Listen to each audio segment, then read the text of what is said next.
오늘 주신 말씀은 구약성경 창세기 40장 4절부터 15절입니다. 함께 읽도록 하겠습니다. 창세기 40장 4절부터 15절까지입니다. 친위 대장이 요셉에게 그들을 수용들게 하며 요셉이 그들을 섬겼더라. 그들이 갇힌 지 여러 날이라. 옥에 갇힌 애굽 왕의 술 맡은 자와 떡 굽는 자 두 사람이 하룻밤에 꿈을 꾸니 각기 그 내용이 다르더라. 아침에 요셉이 들어가 보니 그들에게 근심의 빛이 있는지라. 요셉이 그 주인의 집에 자기와 함께 갇힌 바로의 신하들에게 묻되 어찌하여 오늘 당신들의 얼굴에 근심의 빛이 있나이까? 그들이 그에게 이르되 우리가 꿈을 꾸었으나 이를 해석할 자가 없도다. 요셉이 그들에게 이르되 해석은 하나님께 있지 아니하니까 청하건대 내게 이르소서. 술 맡은 관원장이 그의 꿈을 요셉에게 말하여 이르되 내가 꿈에 보니 내 앞에 포도나무가 있는데 그 나무에 세 가지가 있고 싹이 나서 꽃이 피고 포도송이가 익었고 내 손에 바로의 잔이 있기로 내가 포도를 따서 그 즙을 바로의 잔에 짜서 그 잔을 바로의 손에 들였노라. 요셉이 그에게 이르되 그 해석이 이러하니 세 가지는 사흘이라. 지금부터 사흘 안에 바로가 당신의 머리를 들고 당신의 전직을 회복시키리니 당신이 그 전에 술 맡은 자가 되었을 때에 하던 것 같이 바로의 잔을 그의 손에 드리게 되리이다. 당신이 잘 되시거든 나를 생각하고 내게 은혜를 베풀어서 내 사정을 바로에게 아뢰어 이 집에서 나를 건져주소서. 나는 히브리 땅에서 끌려온 자요 여기서도 옥에 갇힐 일은 행하지 아니하였나이다. 아멘. 반드시 기도해야 할 하나님의 뜻에 대하여 우리가 금요일마다 말씀을 받고 있습니다. 오늘은 성령을 통해 말씀 제목을 이렇게 주셨어요. 따라해 주시면 고맙겠습니다. 기다림의 지혜. 기다림의 지혜. 우리가 인생을 살면서 제일 힘들어하는 것이 기다리는 겁니다. 원하는 것과 필요한 것과 구하는 것이 그때그때 이루어지고 얻을 수 있고 성취될 수 있다면 이 조바심이 있는데 이게 그렇게 되지 않는다 그 말이에요. 그럼 오늘 기다리면서 그 기다림의 지혜가 무엇인가? 오늘 이 말씀에는 요셉은 하나님의 예언적 꿈을 꾸게 됩니다. 그때가 17살 때였어요. 이제 막 청년기에 접어들어왔고 야곱 아버지의 특별한 사랑을 받고 있었어요. 근데 그가 앞으로 장차 어떻게 머리가 되고 그리고 우두머리가 되어서 하나님께서 쓰실 것인가에 대한 꿈이에요. 그래서 이 세상에서 생명을 구원할 것이요 또 하나님의 구원의 백성을 만들 것이요 이 두 가지 꿈이었어요. 곡식, 단이 절하는 꿈, 해와 달과 별이 절하는 꿈이 이 두 가지를 가르쳐 말하는 것이었어요. 이제 그 일이 자기에게 금방 이루어질 줄 알았어요. 그런데 그가 형들의 시샘 미움을 받고 죽임을 당할 뻔하다가 팔려나갔잖아요. 그리고 애굽으로 갔습니다. 거기서 당시 바로의 친위 대장인 보디발의 집에 종으로 들어갔다가 억울한 누명을 쓰고 이제 그 집 감옥까지 내려갔어요. 그렇게 해서 13년이라는 인고의 세월을 보내게 됩니다. 13년을. 그런데 그 13년의 모든 걸 이룬 것이 아니라 바로 왕 앞에 나와서 그가 무엇인가를 이제 하나님의 뜻을 이룰 수 있는 시작이 13년이었어요. 그래서 그에게는 17, 30, 110이라는 세월 단어가 성경에 기록이 되어져 있습니다. 그리고 나서 그 꿈이 성취가 되는데 이렇게 믿음과 하나님의 역사는 시간, 세월을 통해서 이루어집니다. 그래서 하나님은 우리에게 기다리게 하십니다. 그러면 우리의 기다림의 지혜란 무엇입니까? 첫째로 이 부분을 말씀드리고자 합니다. 하나님의 언약을 바라고 기다릴 때, 즉 그분이 여러분에게 주신 말씀이나 성령의 예언이나 그 안에서 비전을 말씀으로 받았단 말이에요. 그리고 그것이 가까운 때에 혹은 내 일생에 이루어지기를 기도하고 노력하고 사모하고 바라더라. 그럼 이때 어떻게 될 것이냐? 요셉도 사실 17살이 이제 청년이었어요. 근데 장차 그가 보면 아주 하나님이 크게 쓰실 꿈이에요. 어떻게 보면 영적 왕이 되는 꿈이에요. 받았어요. 꿈을 통해 받았어요. 그것도 2번이라는 것은 반드시 이룰 것이라는 하나님의 확약이셔요. 우리 교회와 또 여러분 개인에게 주님이 어떤 말씀, 어떤 성령의 예언이나 지시나 여러분이 믿음과 소망으로 비전으로 받으신 줄로 믿습니다. 혹은 여러분이 기도하는 꿈 혹은 하나님께 대한 소원이 있을 줄로 믿습니다. 이때에 우리가 어떻게 기다려야 되느냐? 첫째, 믿어 의심치 말라. 이것이 지혜입니다. 하나님 앞에 기다리면서 그 말씀이나 나의 구한 것들 혹은 계획들을 기다리면서 자꾸 원하는 때에 원하는 것이 나타나지 않으면 인간의 이 불편한 심사, 잘못된 이 꼬여진 가슴에 어떤 게 일어납니까? 염려가 와요. 그 염려가 자라나면요, 불신이 와요. 그리고 나서 낙심이 옵니다. 아무것도 할 수 없는 지경에 가는 낙심이 옵니다. 때는 하나님이 정하시는 거예요. 대부분 하나님은 몇 년도 몇 월 며칠에 돈 얼마를 주마, 그런 말씀 안 하십니다. 될지 안 될지, 빨리 될지 더디게 될지 주로 이렇게 해서 우리의 믿음을 키워가십니다. 그래서 여러분과 내가 하나님 앞에 기도하고 혹은 그의 말씀과 약속을 잡고 나아갈 때에 제일 미련한 짓이 뭐냐? 자꾸만 염려, 걱정하면서 의심하고 낙심하는 거예요. 요셉에게 13년은 어떤 세월이었을까요? 믿음을 키우는 시간이었어요. 오늘 우리의 기도와 하나님의 계획 안에서 일의 성취보다 더 중요한 건 여러분과 나의 진실하고 온전한 믿음을 키워주는 일입니다. 근데 이것이 한 번에 날벼락처럼 떨어지는 게 아니에요. 세월을 따라, 겪는 과정을 따라, 주신 은혜를 인하여 혹은 내 속에서 부단히 애쓰고 노력하고 기도한 그 무엇들을 인하여 하나님께 어린 믿음이 장성한 믿음이 되더라 이 말이에요. 그러므로 염려와 의심은 낙심을 가져오고 하나님께 대한 사랑이 무너지게 됩니다.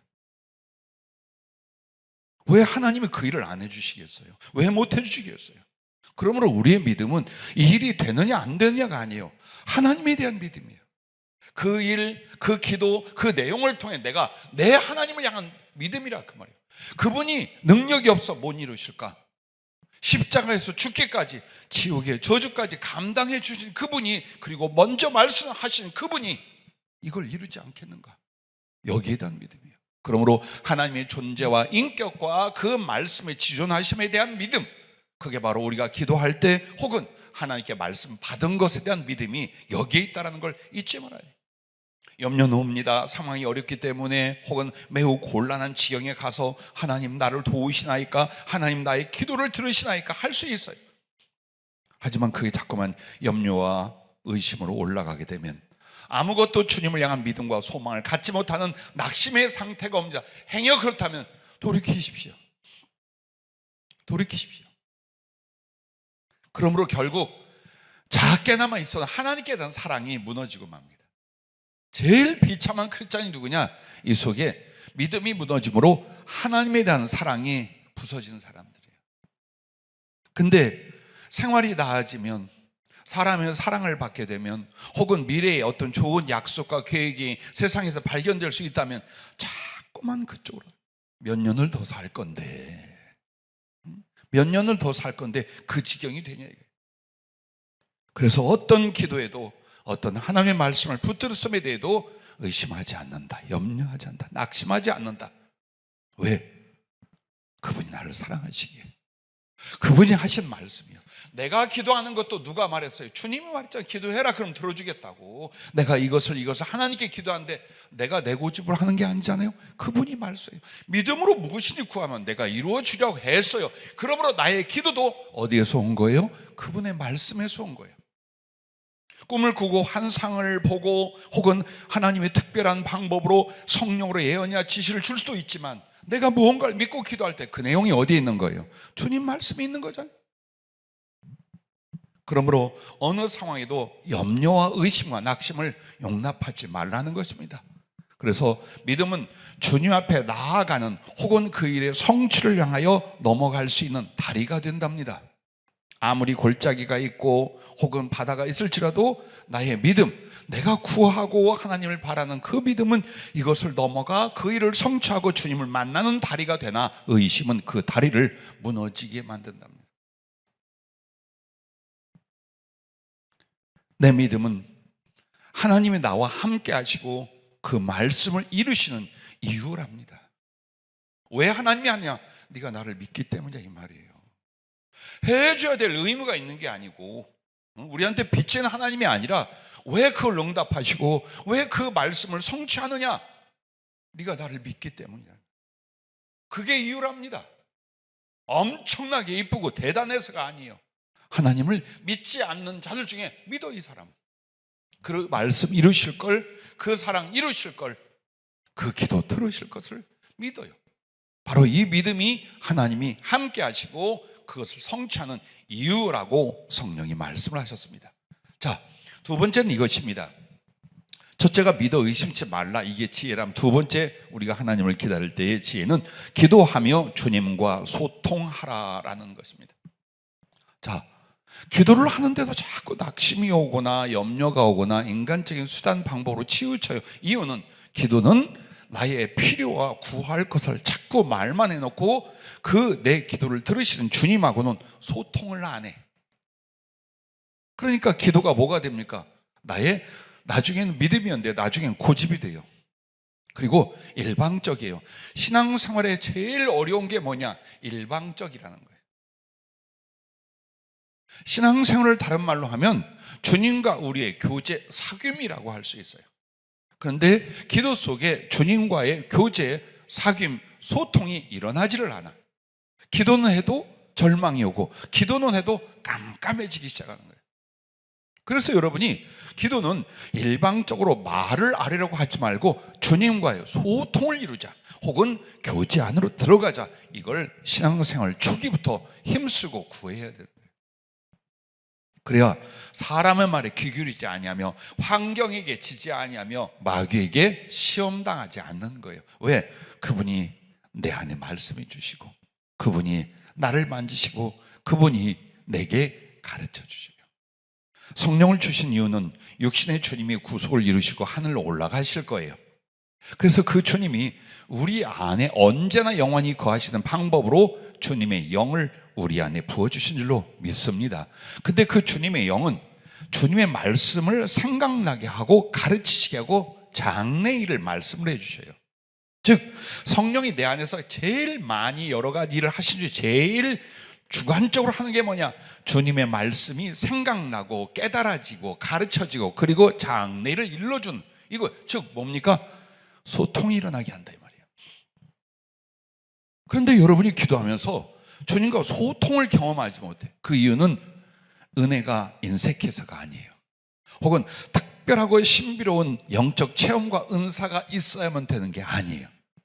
여러분의 마음이 정직하고 주님을 향하여 순종의 의지로 믿고 들으려고 하면 분명히 여러분은 듣게 돼요.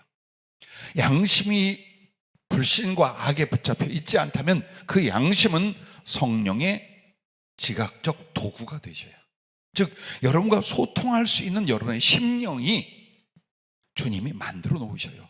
그래서 여러분이 무조건 듣고자 할 때 나의 아쉬움을 들으려고 하지 말고 주님의 마음을 듣고자 해요. 그분의 뜻을 알고자 하세요. 정해놓지 말고. 사람들은 자기 계획이나 바람이나 이런 걸 다 정해놔. 그리고 하나님이 이걸 듣나 한다. 여러분, 성령을 통해 상담을 오는 사람들도 꽤 많아요. 이미 자기가 다 이렇게 정하고 이게 좋은 거고 이게 힘든 거라고 해놓고 하나님이 이 좋은 것에 편들어 주시기를 바라요. 혹은 예언이니 성령의 은사의 접촉으로 하나님의 뜻이 무엇이니 묻는 사람들이 있어요. 절대 그렇게 하면 안 돼요. 언제나 내 마음 안에서 주님 말씀을 해도, 성경을 읽으며 그 말씀을 확인해도, 혹은 성령의 직접적인 어떤 역사가 일어나도 여러분은 어떻게 들어라? 순종하려고, 혹은 예수님의 마음을 내가 알아 이해해 드리려고 들으려고 하는 거예요. 그렇게 순박하고 진실한 가슴으로 사모해 듣고자 하면 분명히 말씀해 주십니다. 그렇게 해서 서로 말씀과 말씀을 나누고 마음과 마음을 나누면서 더 깊은 영적 교제와 소통이 이루어져 가는 장소, 그 방법이 뭐냐? 기도라 이 말입니다. 기도라. 그래 여러분이 정해놓은 시간에 막 부르짖고 가야 돼. 교회 차가 떠나기 전에 기도를 다 하고 가야 돼. 집에 가면 내일 또 어떻게 피곤해서 어떻게 할까? 오늘은 왜 이렇게 기운이 없고 힘들어 죽겠네. 얼른 기도 바치고 가야지. 자, 온갖 복잡한 자기 생각이 가득 차면 절대 주님의 말씀이, 성령의 지시가 안 들립니다. 허리띠 풀어놔야 돼요. 골방이 돼야 돼요. 그래서 주님 앞에 이 세월을 기도하며 살겠다는 거예요. 그 일을 기다리는, 그 기도의 응답이 이루어지는 그 순간까지 나는 기도로 주님 앞에 있겠다는 거예요. 그게 기다림의 지혜예요. 그냥 고민하고 염려하고 막 조바심이 나서 이렇게 하는 게 기다리는 게 아니라 기도하며 주님과 소통하는 거예요. 아무리 먼 길을 가도, 험한 길을 간다 할지라도 주님 내 곁에 계셔서 내 손을 잡아주고 그가 일러주고 말씀한다면 어디든지 갈 수 있잖아요. 불구덩이라도 갈 수 있잖아요. 그것처럼 주님이 말씀을 안 하고 곁에 계신 게 아니라 그냥 깜깜이 답답이를 내가 만들어 놓고 있단 말이에요. 기도를 해도 그렇게. 그래서 여러분은 어떤 계획이 있고 주님께 소원이 있고 그분의 약속을 받았을 때에 그걸 기다리는 건 시간만 보내는 것이 아니다. 기도하는 것이다. 기도하는데 주님과 소통하는 거예요. 그러므로 기도는 믿음의 확증이며 소망으로 나아감이다 라고 하죠. 그래요. 내가 믿기 때문에 기도하는 거예요. 믿음이 없으면 기도시켜도 안 합니다. 왜 기도를 중요하게 여기지 않느냐? 기도를 통해서 내 주님을 향한 믿음이 없어. 그래서 기도는 그에게 사실 형식이거나 혹은 다른 바쁘고 힘든 일을 위하여 다 희생시킬 첫 번째가 뭐냐? 기도 시간이에요. 절대 이렇게 하면 안 돼요. 내 믿음의 확증이 뭡니까? 그 일에 대하여, 그 말씀에 내 믿음의 확증이 그러기에 바라고 기도하는 것이고, 그 기도는 또한 그 일과 그 약속에 대한 소망으로 나아가는 것이랍니다. 그러므로 기도는 구하는 것보다 더 크고 거룩한 은혜를 받게 합니다. 즉 내가 주님 은 달란트 하나만 주시면 이걸로 사업을 하고 구제도 하고 주의를 하겠습니다. 그러므로 은 달란트 하나만 주시옵소서. 그러면서 진실하게 마음을 나누어 기도하고 있잖아요.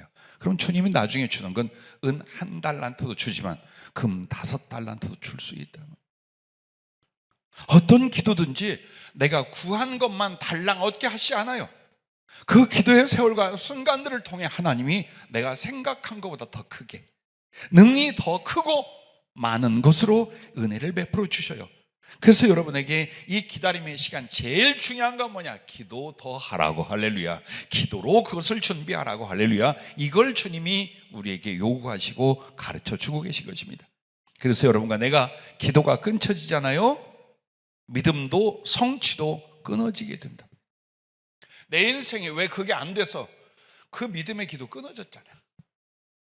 어느 날 기도하다가 안 하잖아요. 가끔 생각나면 한 번씩 건드려보고, 그게 아니라 전심전력의 기도. 만약 그렇게 주님과 함께 나눈 기도가 끊어진다, 그럼 나의 믿음도 끊어지고 그 구하던 것도 그걸로 끝나는 거예요. 그래서 어떤 상황에도 여러분과 나는 내 목숨이 붙어있는 한 어떻게 하라? 기도하며 주님과 소통하라.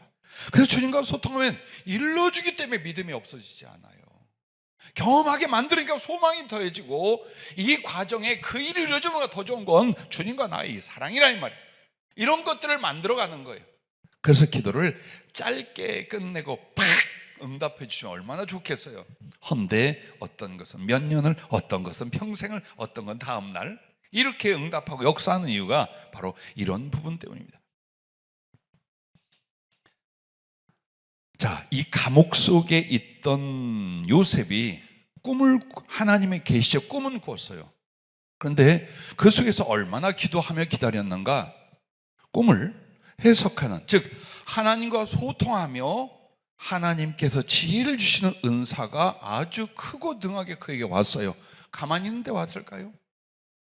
그에게 있어서 그 13년은 몸부림치고 목숨을 걸고 기도하는 시간들이었어요. 그래서 여러 가지 하나님의 은혜가 있었지만 그에게 뭐가 옵니까? 장래의 일을 이루게 하여 꿈을 해석하는 하나님의 탁월하고 지혜로운 은사를 그에게 주셨던 거예요. 그게 어디서 왔냐 그래요? 기도 속에서 온 거다. 그게 성령이 이 말씀을 풀면서 그 이야기를 하셔요. 그래서 결국 내가 볕단들이 나한테 절하고 하늘의 해와 달과 별들이 나한테 절하는 이 상황이 되기를 위하여 기도했고 그 꿈을 위하여 나갔지만 그것들을 이루게 하여 주님은 기도 속에서 필요한 것들, 더 큰 은혜들을 베풀어 가시더라, 그 말입니다. 자, 세 번째, 하나님의 언약, 즉 말씀을 바라고 기다릴 때의 지혜는 뭐냐? 순종과 충성의 행함으로 기다리라 라고 했어요. 즉 나아가랍니다. 전진하랍니다. 기다림은 앉아있는 것이 아니라 그 길을 가는 것이다. 자, 이 길 끝에 하나님을 만나고 그분이 이루실 일이 있어요. 근데 기다리는데 나는 이 길 저쪽 시작한 데서 앉아있다가 들어 누워버렸어요. 로뎀 나무 밑에 엘리야처럼. 그게 기다리는 게 아니라는 거예요. 즉 정신적으로 끙끙 앓면서 바라는 이게 기다림이 아니라 그 방향으로 살아가는 거예요. 하나님의 능력을 구했습니까? 능력을 위해서 가는 거예요. 복음 전파를 구했습니까? 지금 복음을 전하는 거예요. 하나님의 큰 사랑의 일들, 섬김 일들을 구했습니까? 지금 작지만 그걸 하면서 큰 데로 나아가는 거예요. 이 순종과 행함의 충성, 이게 우리들에게 기다림이랍니다. 기다린다니까 아무것도 안 하고 하나님이 어떻게 하시나 보자, 뭐가 돼야 뭘 하지, 이건 기다리되 지혜롭지 못한 미련한 기다림이라. 그래서 여러분이 무엇을 구하고 무엇을 이루신다고 말했을 때에, 즉 주님은 끊임없이 말씀을 하고 여러분을 이끌어갑니다. 거기에는 순종이 있어요.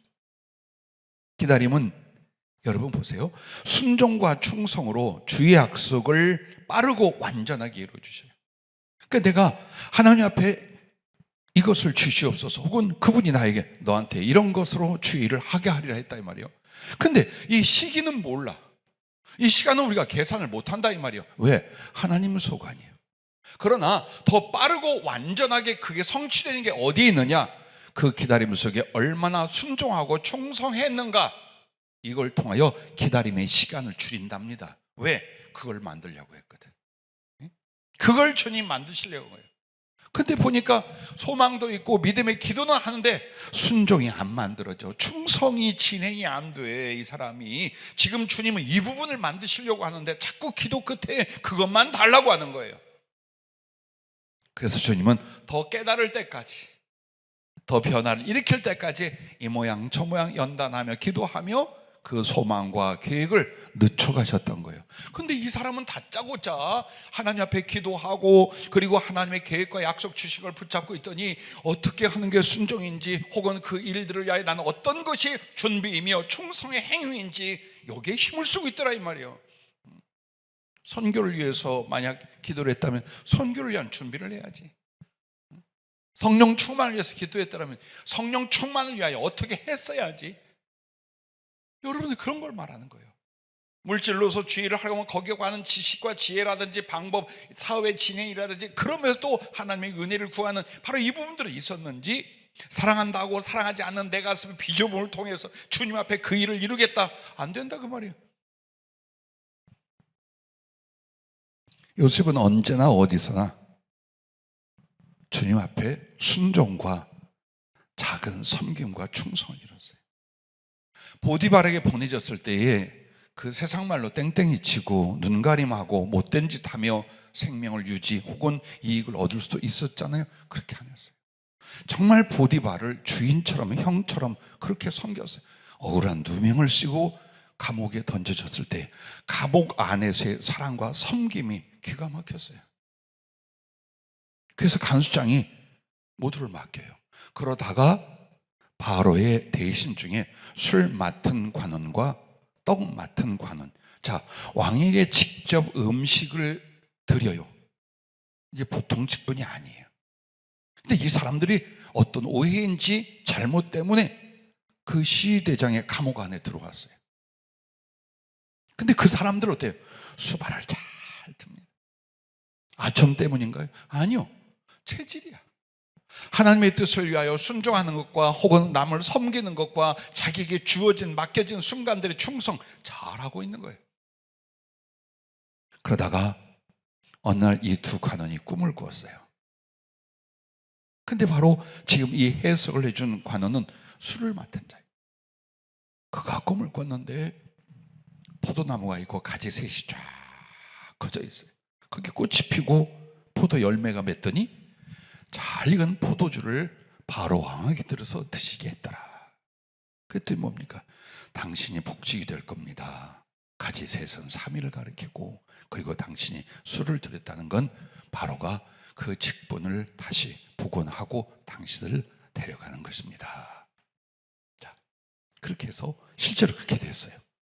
그때 부탁을 한 거, 혹시 이 꿈 풀이대로 잘 되시거든 나를 좀 생각해 주세요. 나 못된 짓 하고 잘못해 여기 들어온 게 아닙니다. 나 정말 똑바로 살았습니다. 당신을 보듯이. 그러니까 혹시라도 바로 앞에 가면은 한 청년이 억울하게 갇혀 있더라고, 좀 나가게 좀 해주십시오 하고 부탁하는 장면이에요. 그게 우리가 본문 끝까지 읽은 그 부분입니다. 주님 앞에서 언제 어떻게 될지도 몰라요. 그러나 어디를 가든지 순종하고 어디를 가든지 성실하고 그리고 남 섬김을 다 했어요. 근데 보십시오, 요셉이 나중에 애굽이라는 제국, 당시 애굽이 제일 세계에서 강하고 부한 국가였었어요. 거기에서 그 땅의 범위도 얼마인지 몰라요. 그런데 왕이 왕권을 다 맡기는 전국 총리가 됩니다. 그러면 이 정치적인 일, 나라를 다스리는 이 일을 위하여 그가 어디에 가 있었어요? 정치범 수용소 친위 대장의 집과 감옥에서 13년간 뭘 했어요? 충성하며 배웠어요. 다 듣고 배웠어요. 애굽을 다 알게 되었어요. 정치전 세계면 나라 다스림을 어때요? 거기서 다 듣고 배웠어요. 절대로 13년이 헛된 것이 아니었어요. 장래 하나님 앞 들어 쓰임받는 그 충성을 위하여 그는 작은 일에 충성, 준비되는 충성. 근데 거기에는 진실이 필요했고 성실이 필요했고 섬길 줄 아는 사람이 필요했던 거예요. 그 자리예요. 나중에 7년, 풍년, 7년, 6년을 통해서 자기 형제들 70여인을, 그리고 애굽의 모든 인민들을, 그리고 그 국가 주변에 있는 다른 나라 사람들과 살려요. 그러기 위하여 긍휼과 자비와 섬김이 얼마나 필요한 사람이었겠어요.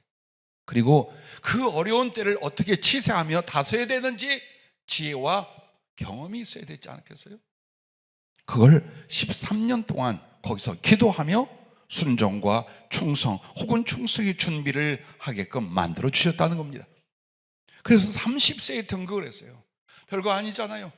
요즘 청년들 30에 뭐 직장도 변변히 못 가질 수 있는 나이인데 30에 어쩌면 전 세계 가장 영향력 있는 인물로 하나님이 그를 세우셨는데, 그것이 바로 13년의 순종과 충성, 그 준비가 있었다는 겁니다. 그러므로 순종과 충성은 주의 언약을 받는 그릇이라고 했습니다. 주님이 약속을 주시고 그걸 이룰 때 어디에 주느냐? 이 사람의 그 기다림 속에 일어난 순종과 충성, 이거 위에 부어주는 거랍니다. 기도응답은 그냥 되는 게 아니며, 혹시 하나님이 주신 예언과 약속이 있어도 그냥 버티고 견디다 보면 되겠지가 아니라는 거예요. 그 기다림의 시간을 말씀과 기도를 붙들고 어떻게 순종하는 사람이 돼가며 어떻게 정말 하나님 앞에 충성의 기본과 중심을 만들고 있는 거예요. 이 부분이. 그래서 하나님의 모든 응답은, 그분이 모든 언약을 이루어 주시면 바로 순종과 충성이라는 그릇 위에 담아주시더라. 그래서 우리가 기다릴 때 언제입니까가 아니라 한 번이라도 더, 잠깐이라도 한 뼘이라도 더 순종과 충성, 그 준비로 나아가는, 바로 이것이 지혜라고 하셨습니다. 자, 큰 두 번째로 넘어갑니다. 이제 우리가 하나님의 언약을 바라고 기다릴 때가 있지만, 두 번째는 이 요셉처럼 사람을 구원하고 세우려 기다릴 때입니다. 이 기다림이 있습니다. 요셉이 얼마나 원하는과 아픔이 컸었겠어요. 그러나 그 형제들을 미워하고 증오한 것이 아니라, 그들의 악행으로 볼 때 하나님이 축복을 해주지 않는 게 아니라 이건 저주받고 지옥 가게 생겼어요. 솔직히 한번 보세요. 이건 하나님의 사람이 아니에요. 자기의 혈육을 죽여버리고 없애버리려고 했어요. 그러다가 그나마 긍휼이 있는 형제 두엇이 못 죽이게 하고 팔아넘기게 만들었어요. 얼마나 울고 얼마나 고통스럽고 얼마나 그리워하고 얼마나 아파한 시절이었어요. 하지만 요셉은 자기 형제들의 구원을 위하여, 그리고 그들이 정말 육신적으로 굶어 죽게 되었을 때에 그들을 살리고 세우려고 합니다. 어쩌면 야곱의 모든 가족들이 다 멸절될 수 있었어요. 그러나 11번째 아들 요셉을 이 억울하고 고통스러운 순간이지만 이걸 통해 애굽이라는 나라에 가서 자기 하나님의 사람들이요 야곱의 가족 70여 명을 구원하고 세울 수 있었어요. 그리고 거기서 허다한 민족을 만들고 다시 가나안으로 돌아오는 이 구원의 백성, 하나님의 사람들과 구원의 역사의 연결점에 누가 있었냐? 요셉이 있었다 그 말이에요. 그래서 이 요셉은 결국 하나님을 받들어 기다렸고 그 뜻을 이루어 갔지만 결국 누구에 대해서 목적이 있어요? 자기 가족들과 혹은 자기의 맡겨줄 사람들을 구원하고 세우는 일에 대하여 큰 비전과 하나님의 계획을 가진 사람이라 이 말입니다. 우리도 우리의 가족이 있습니다. 우리의 친척이 있습니다. 혹은 우리가 전도할 사람들과 구원할 영혼들이 있습니다. 혹은 내 자식들이 하나님 앞에 어떻게 쓰임받고 세워질기를 여러분 기도하고 돕고 바라고 있을 것입니다. 이렇게 사람을 구원하고 세우려 기다릴 때 지혜가 뭐냐? 첫째, 믿음의 기대를 저버리지 말라라고 해서 그 사람에 대하여, 그 사람을 구원하고 그 사람을 양육하고 그 사람을 세워서 하나님 앞에 쓰게끔 만들어가는 일에 대하여 그 사람에 대한 믿음의 기대를 저버리지 말랍니다. 기도한 지가 얼만데 복음을 전하고 이렇게 도왔는데 저거 싸가지 좀 보소, 저 인간성 좀 봐, 저거. 그러더니 내가 다른 데다 복음 전하고 다른 영혼을 돕지 하면서 그 사람에 대한 믿음의 기대를 저버리지 말랍니다. 자식에 대해서 가족도 마찬가지예요. 행여 내가 먼저 하나님을 알았어요. 그리고 인간이 살면서 하나님을 사랑하고 충성한 일보다 더 귀한 게 없는 줄 알았어요. 그런데 내 자식들 세상 쳐다보고 살아가. 그게 다인 줄 알고 믿음이 있다 어려서 모태신앙이라 하는데 이것들은 그저 육신적이고 세상적이야. 여러분 괜찮으세요? 죽을 것 같지 않아요, 마음이? 그런다 할지라도 이 마음에서 접지 마라. 끝내 내 하나님이 내 아들, 내 딸 구원하시고 혹은 이렇게 주님 나라를 위하여 값지게 쓰실 것을, 거기에 대한 믿음과 그들에 대한 기대를 여러분이 내려놓지 말랍니다. 왜냐하면 믿음의 기대를 내려놓으면 영적 관계도 끊어진대요. 즉 기도도 안 되고 하나님의 은혜의 연결을 할 수가 없어요. 그래서 여러분과 내가 기도 이전에, 전도나 혹은 신앙의 권면 이전에 뭐가 있어야 돼요? 그 사람에 대한 믿음의 기대를 갖고 있어야 돼요. 이렇게 되리라, 이렇게 잘할 것이다, 이렇게 하나님 앞에 쓰임받을 것이다. 그 기대를 내려놓으면 절대로 안 된다라고 했습니다. 그래서 이 믿음의 기대는요, 주님께 대한 믿음이랍니다. 그 사람을 믿고 그 사람을 기대하지만 이게 뭐에 대한 믿음이냐? 주님에 대한 믿음이랍니다. 그게 왜? 내 하나님이 내게 그렇게 하셨어. 그래서 가끔 여러분이 속색이고 죄짓고 하나님 뜻대로 안 살던 순간들을 좀 추억하세요. 아주 거룩하고 온전히 산 것처럼 하지 말고 나의 죄됨과 실패와 주님 가슴을 얼마나 아프게 했던가를 한번. 그런데 그때 주님은 내게 어떻게 참아주시며 어떻게 은혜 베풀어 주시며 어떤 도우심 가운데 기다려 줬는지를 기억해 보세요. 그렇다면 사람에게 실망할 일이 없어요. 사람한테 증오나 미움 혹은 내 가슴을 잘라버릴 일이 없게 되더라 그 말이에요. 그래서 어떤 사람에 대한 믿음의 기대는 그와 나와의 관계를 만든답니다. 즉 믿음의 기대가 없다, 관계는 아무것도 없다는 거예요. 그래서 구원할 일도, 은혜 끼칠 일도, 사랑할 일도, 함께 무엇인가 주 뜻대로 갈 일도 싹 없어져 버리는 거예요. 그러므로 여러분, 우리가 주님을 할 때 믿어 의심치 말라라는 게 첫 번째 지혜인 것처럼 사람을 구원하고 세우려 할 때도 믿음의 기대를 저버리지 말라, 이 부분입니다.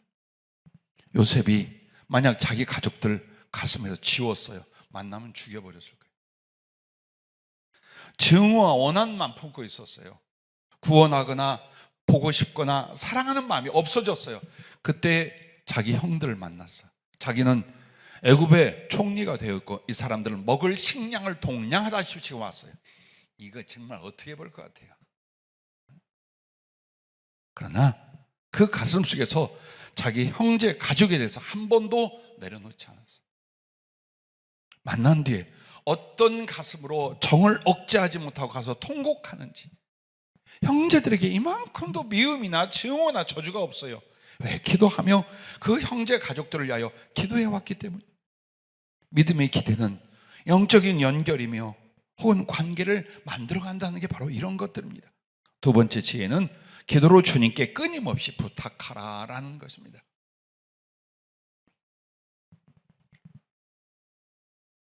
영혼 구원과 사랑의 기도를 하나님이 가장 기뻐하셔요. 즉, 내 자신의 필요를 위해서 기도하는 것도 들으시지만 하나님이 정말 우리를 특히 기뻐하는 게 뭐냐?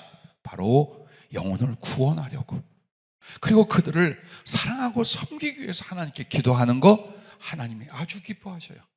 그래서 여러분과 나는 하여튼 영혼을 구원하기 위해서 혹은 그들에게 어떤 하나님의 은혜를 이렇게 전하기 위해서 끊임없이 기도하는 것입니다. 그리고 이걸 믿으랍니다. 나는 할 수 없어. 내가 할 수 없는 것을 하나님은 하신다는 걸 믿으래요. 내가 못하고 세상과 환경과 처지가 안 될 것 같으니까 하나님도 못하느냐? 아니라 이 말이에요. 나는 못하는 것 하나님이 하신다. 그 하나님의 하심에 대해 나는 믿음으로 기도하고 부탁하면 된다. 바로 이 부분이에요. 그래서 기도는 진실로 할 때 평안을 여러분에게 주는 거예요. 이 무거운 짐을 주님께로 딱 옮겨드리고 손을 탁탁 터는 거예요. 그리고 기다리는 거예요. 이제 주님이 이걸 받아주셨으니 어떻게 처리하고 어떻게 이루어주실까? 이 설렘과 소망이 평강을 가져오는 거예요. 그래서 여러분은 계속 기도해요. 필요하면 기도합니다. 낚시 보려고 기도합니다. 혹은 더 안타까우면 기도합니다. 그렇게 해서 계속 기도하면 항상 마음에 두기를 내가 못하는 거 하나님은 하시고, 내가 할 수 없다 해도 하나님 할 수 있어요. 내가 내 어머니를 어떻게 살리고 내 자식을 어떻게 구원하겠어요? 근데 기도했더니 어느 날 뒤집어지더라. 회개하더라. 나보다 더 주님을 경외하게 되더라. 수없이 경험했잖아요. 그러므로 앞으로도 여러분의 가족, 믿음의 형제들, 그리고 이웃과 많은 영혼들을 위하여 여러분 그렇게 끊임없이 기도하고 부탁하며 큰 믿음을 가지라라고 하셨습니다. 나는 여러분들과 또 예전에 섬겼던 성도들과 한 40년 이상을 왔어요. 그런데 거의 복음을 전했고 눈물로 기도했던 자기의 누구, 가족, 친척, 더 가까이 부모님 등등이 안 믿고 돌아가시는 걸 거의 본 적이 없어요. 아니 그렇게 사랑하고 복음을 전하고 기도했는데 그는 그냥 죽었더라 라는 경우가 내 기억에 거의 없어요. 최근에도 어느 목사님 긴급하게 연락이 왔어요. 저 가족의 아무개가 이렇게 죽어가는데 영혼의 상태가 어떻습니까? 수없이 많은 시간을 복음을 전했고 기도를 했어요. 절대 그것이 헛되게 두시지 않아요. 그러므로 내 힘이나 혹은 내 위치로 사람을 바꾸지 못할지라도 위하여 기도할 때 하나님의 은혜와 긍휼과 역사가 일어날 줄로 믿으시기를 바랍니다. 그리고 무엇보다 우리가 중보기도 할 때에 은총이 뭐냐? 나는 그를 위해 기도했어요. 근데 내게 은혜가 아주 풍성하게 오는 걸 경험하는, 참 희한해요. 남을 위해 기도했어요. 교회를 위해 기도했어요. 주의 종을 위해 기도했어요. 그런데 성령이 내게 오고 역사가 내게 일어나고 하나님의 은혜가 임하기 시작하는 거예요. 분명히 나를 위해 구하지 아니하여도 하나님 어때요? 그 사랑의 사람, 그 믿음의 사람, 그 기도로 주님을 바라는 사람에게 그가 구하는 사람 외에도 주실 것이 너무나 많더라. 너무나 많더라 이 말이에요. 그러므로 항상 여러분 자신의 직접적인 기도 제목과 함께 여러분이 사랑하는 바로 그 영혼들의 구원과 사랑, 그리고 그들을 양육 세우시기 위하여 여러분 기도하는 것, 이것이 바로 기다림이라고 하셨습니다. 자, 세 번째 지혜는 복음과 사랑으로 계속 도우라라고 했습니다. 이게 기다림이에요. 정말로 여러분이 영혼을 구원하려면 그에게 필요한 게 복음을 듣게 하는 것, 하나님의 말씀에 접촉되게 하는 방법이에요. 그리고 나는 우리 주님의 종들, 사명자들의 그 얘기를 해요. 당신이 전하는 그 말씀의 능력이 있음을 믿어라. 어떤 언변과 어떤 재치, 어떤 지혜와 어떤 감언이설로 사람을 설득하는 게 아니라 내가 하나님의 말씀을 전하는 그 말씀이 이 사람의 영혼을 뒤집고 변화시킬 수 있음을 믿으라는 거예요. 단 내 가슴에 그 말씀이 있었다면, 내가 그걸 믿고 그 말씀을 붙들고 산다면 이 말씀이 나를 통해 전해질 때 그 사람을 바꾸고 변화시켜 구원한다는 걸 믿어야 됩니다. 이 믿음이 없어서 하나님 말씀 전하는 걸 자꾸 망설이는 거예요. 내가 잘 알지도 못하는데 이런 내용 해봤자 튕겨 나갈걸? 이러고 고민하는 거예요. 아니요, 지금 나는 내 말을 하는 게 아니에요. 하나님의 말씀이에요. 다만 지혜롭게 들을 수 있게끔 전하는 거예요. 그리고 마음에 가서 하나님 말씀은 능력이 있어요. 하나님 말씀은 생명력이 있어요. 그 말씀 자체는 영이요 생명이요 성령의 검이에요. 그래서 어떻게든지 여러분에게 가까운 가족도 마찬가지예요. 내 가족이고 이 사람을 더 믿음으로 업그레이드 시키거나 사명으로 세우거나 혹은 세상에 돌아서 하나님 뜻대로 살 때 다른 방법 안 돼요. 말씀을 듣게 만들어요. 어떻게 듣게 만들어요? 그 말씀은 씨가 되어 뿌려지고 그 영혼 안에서 30배, 60배, 100배로 자라나게 됩니다. 그래서 사람을 구원할 때 제일 중요한 건 하나님의 말씀. 믿음은 들음에서 나고 들음은 그리스도의 말씀으로 말미암고 하나님의 말씀은 좌우에 날선 없고 어떤 것보다도 예리하여 사람을 다 찔러 쪼개 죄악에서 나오게 하고 불신에서 나오게 하고 하나님께 의탁하게 하고 이런 역사를 복음이 이루어 주시더라 이 말. 그러나 단 아무리 여러분이 날선 검을 가지고 나가도 상대가 더 강해. 갑옷을 입고 방패를, 불신의 방패를 들고 오기의 갑옷을 입었어. 이걸 어떻게 할까? 딱 하나랍니다. 사랑하는 거랍니다. 그 영혼을 정말 실제적으로 사랑하고 섬기고 돕고 친해지는 거예요. 그래서 그 한 영혼이 고집이 세거나 불신으로 악해져 있다 할지라도 받는 사랑은요 알아요. 받는 사랑은 알아요. 그 사랑의 깊이와 오래됨을 더 알아요. 마음을 연답니다. 그래서 복음은 단지 지식이 아니다. 무엇과 함께 사랑이라는 쟁반에 받쳐서 하나님 말씀의 떡을 먹을 수 있게. 그래서 여러분이요 나하고 친하지 않은 사람하고 한번 복음 전해보세요. 내 가족들도 나하고 갈등을 빚는데 하나님이 어떻고 성경이 어떻고 아무 소용없어요. 그런데 먹였어, 입혔어, 같이 어울러줬어, 도와줬어. 이제는 서로 보고 웃고 좋아해. 그때는요 어때요? 나의 믿음에 관하여, 나의 기도에 관하여, 내가 믿는 예수님에 관하여 그들도 조금씩 열려갑니다. 그래 우리가 다른 사람을 신앙으로 말씀으로 양육 인도를 못했다면 꼭 그것은 말씀 자체의 무능력이 아니라 여러분이 그만큼 사랑을 안 하면서 말씀을 자꾸 전하려고 해요. 이뻐해 주세요. 불쌍히 여기세요. 친해지세요. 그래서 여러분이 무조건 사람하고 친해져라.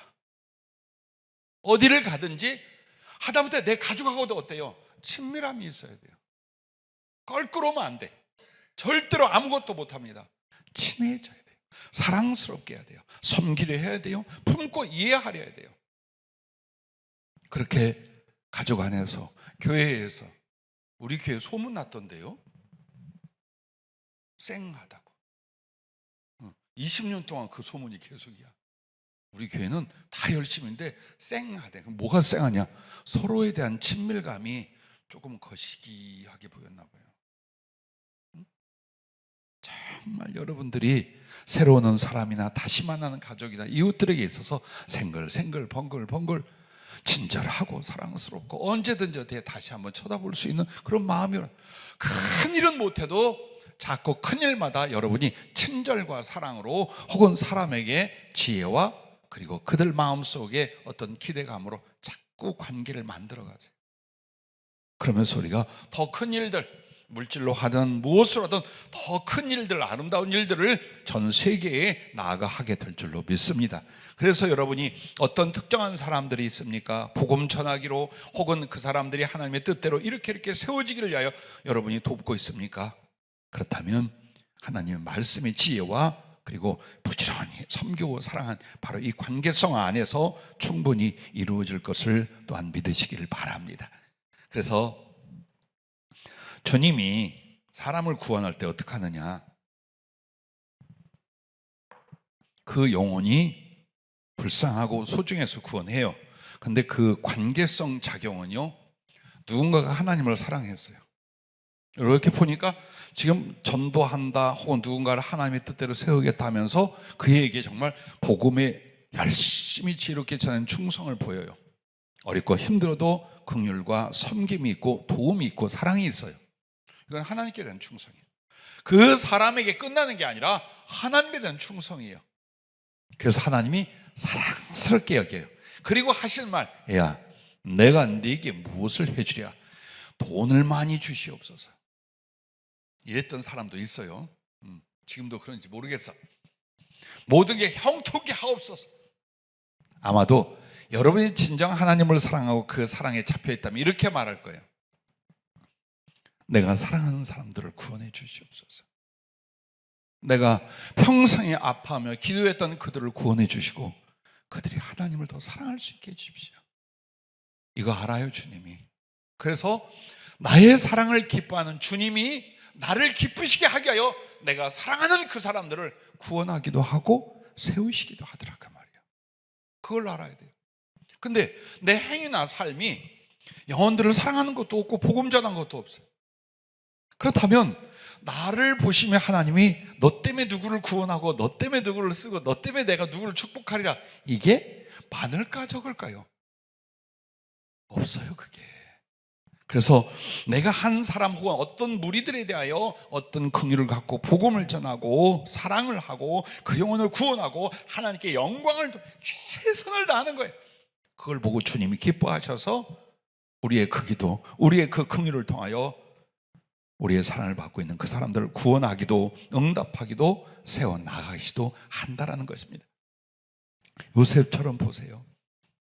자기 형제들을 어떻게 돕습니까? 애굽에 데려다가 정말 불편함 없이 그 자식들까지 철저히 돌보고 아버지 돌아가신 뒤에 그 두려워하는 그 사람들에게 함께 울고 함께 끌어안고 위로합니다. 책임집니다. 그뿐만 아니에요. 바울에게는 어떤 섬김의 사람이었어요. 바울이 두 손 두 발 다 들었어요. 난 왕 그거 없다. 너 다 너한테 순종할 거고 네가 다 알아서 해라. 정말 그렇게 충성돼요. 얼마나 사랑스러운지 몰라요. 그래서 애굽의 백성들뿐만 아니라 이웃 국가 사람들까지 다 베풀고 섬기고 구원하고 살리고 이렇게 만들어요. 그때에 직접적인 기록은 없지만 여호와께 대한 신앙이 애굽에 그리고 저녁에 안 퍼져갔을까요? 퍼져갔을까요? 요셉 하나만 거기에 있었을까요? 아니요. 여러분이 구약 성경에 왕 곁에서 충성을 다한 사람들, 다니엘이든가 그 사람들이 어떻게 됩니까? 전부 다 왕들까지 회개하고 하나님을 영접해요. 그러면 이 요셉이 나오는 창세기 기록들 보면 바로가 인정해요. 살아계신 하나님을. 그리고 하나님이 이 요셉을 어떻게 은혜 주시고 쓰는가도 다 알아요. 그런데 여호와께 대한 신앙은 안 퍼졌겠어요? 퍼졌어요. 가장 널리 퍼졌던 때가 바로 요셉의 때랍니다. 이처럼 우리가 영혼 구원을 위하여 혹은 어떤 사람을 위하여 우리가 기도하며 계획을 갖고 기다릴 때 지혜는 이 세 가지로 주님이 표현을 해 주셨습니다. 그런데 사랑 중에 제일 으뜸은 오래 참음이랍니다. 한때 막 뜨거울 수 있고 도와줄 수 있고 내 물질을 희생도 할 수 있어요. 근데 좀 이따 획 뒤집어져. 뭐가 마음에 안 들대. 뭐가 오해가 일었는데 이게 진짜 같대. 혹은 저거 이뻐하고 나에 대한 사랑은 덜이래. 그리고 뒤집어져? 아니요. 가장 중요한, 가장 으뜸 사랑은 오래 참는 것. 어떻게 이 세 가지의 지혜를 통하여 오래 참아 그 영혼을 세워나간 이것이라고 하셨습니다. 자, 말씀을 맺으며 결론에 이렇게 그 기다림으로, 즉 하나님의 언약을 기다릴 때 또 사람들을 구원하고 세우려 기다릴 때 그 기다림으로 첫째, 내 영혼이 장성한다라고 하셨어요. 눈에 보이고 손에 잡히는 현실적 역사와 응답은 더디었는데 이 기다림의 시간을 통해 내가 어떻게 했냐? 주님을 향한 나의 믿음, 소망, 사랑이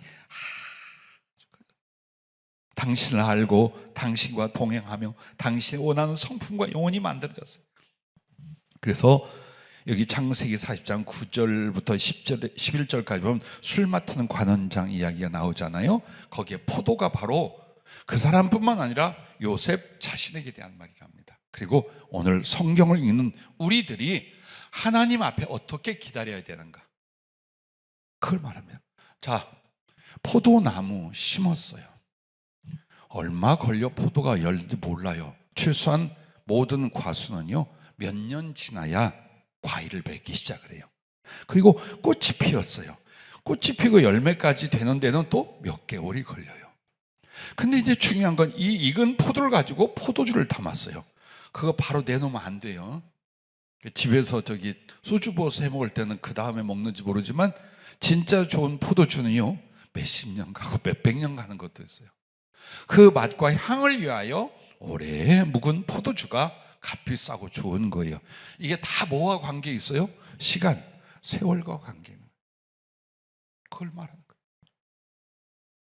그래서 그 향기로운 포도주를 누구에게? 주님께 드릴 수 있는데, 그 포도주가 뭐냐? 기다림의 세월을 지혜롭게 산 사람들의 영혼이요, 그 가슴의 사랑이에요. 여러분은 그냥 안 익은 포도, 들포도, 개포도는 있나 없나 모르겠다, 그걸로 끝날 사람들이 아니라 잘 익은 포도가 되고, 그리고 가장 향기로운 포도주가 되어서 주님께 받들어지는, 이걸 위하여 이 지혜로운 기다림의 세월이 지금 여러분과 나에게 주어지고 있는 거랍니다. 그러므로 요셉을 보세요. 17년 산이에요. 그때의 그 아이의 인격과 신앙을 한번 생각해 보세요. 그런데 포도주 30년 산이 되었어요. 이제는 한 나라나 제국을 사랑으로 하나님의 지혜로 다스릴 만큼의 이 포도주가 성숙했어요. 그리고 110세가 되어 하나님 나라에 갑니다. 즉, 이 포도주는 몇 년 묵은 거예요? 110년 묵은 포도주. 누가 요셉이 늙어 그렇게 죽었다는 걸 아쉬워하거나 그거밖에 못 살아서 하겠어요? 아니요. 주님 앞에 그 믿음과 소망과 사랑을 110년을 묵혀놓은 거예요. 그래서 주님도 요셉을 110년을 기다렸고, 요셉도 주님께 드리기 위하여 포도주로 110년을 기다렸던 거예요. 우리는 내가 원하고 내가 필요한 그것 때문에 몸부림을 칩니다. 갈등을 합니다. 그러나 기다림이 은혜라는 거예요. 이 기다림은 결코 헛되지 않는다. 하나님이 가장 원하신 뜻대로 여러분과 나의 영혼이 17살짜리가 아니라 30살짜리, 그리고 110년 묵은 포도주가 되어 주님께 드려지게 한다는 걸 잊지 마시기 바랍니다. 두 번째는 하나님의 뜻이 이루어집니다. 내가 기다렸는데 나 하나의 은혜가 아니라 하나님의 뜻이요. 근데 하나님의 뜻은 이래 다원적이고 복합적이에요. 즉, 나 하나만을 위한 계획이 아니에요. 내게 무엇을 말씀했고 내가 무엇을 꿈을 꾸고 기도를 했는데, 그건 나라는 사람 하나만을 위한 게 아니에요. 이 일을 이루시기 위하여 나와의 관계된 사람들을 세우기도 하고 구원하기도 하고 단련하기도 합니다. 혹은 역사와 나라의 정치, 환경, 주변의 모든 일들, 이런 것들을 전부 다 복합적이고 다원적인 방향에서 하나님 어떻게 합니까? 그 뜻을 이루어 가시는 거예요. 그래서 우리는 요거 하나 기도하고 일이 이루어지는데 어떻게 이렇게 오래 걸릴 수가, 혹은 왜 이렇게 안 돼? 근데 사실은 어때요? 나만을 위한, 나의 지금 이 생각과 구하는 그 하나만을 위한 것이 하나님의 뜻이 아니라 톱니바퀴가 맞물려 가듯이, 혹은 관계 계획들이 주렁주렁 서로 상관관계를 갖고 이루어지게 만들어 주시는 것입니다. 자, 마지막 세 번째는 형제 이웃이 복을 받는다는 겁니다. 여러분이 기다렸던 만큼 그 기도, 그 순종, 그 사랑, 그 충성에 기다리는 세월만큼 나만이 아니라 내 가족들이, 우리 교회가, 그리고 나아가 우리와 관계될 사람들이 하늘의 복을 받게 된답니다. 그걸 여러분 가슴속에 두래요. 그걸 가슴속에 두래요. 내가 주인공이 아니에요. 나를 통해 이루실 하나님의 뜻과 그 긍휼과 사랑, 그걸 위해서 우리는 오늘도 기도하며 참고 사랑하며 기다리고 주의 뜻과 말씀이 이루어지기를, 혹은 저 영혼을 구원하고 세우기 위해서 최선을 다합니다. 그러면 그 일만이 아니라 마치 요셉, 그 가족, 이웃, 수없이 많은 인민들 다 복을 받듯이 여러분의 이 지혜로운 기다림을 통해서 우리 가족과 교회와 이웃이 큰 복을 받게 될 줄로 믿습니다. 제발 여러분의 근심이, 여러분의 초조함이, 여러분의 낙심이 단 하나도 접근하지 못하기를 주의 이름으로 축복합니다. 기도하겠습니다.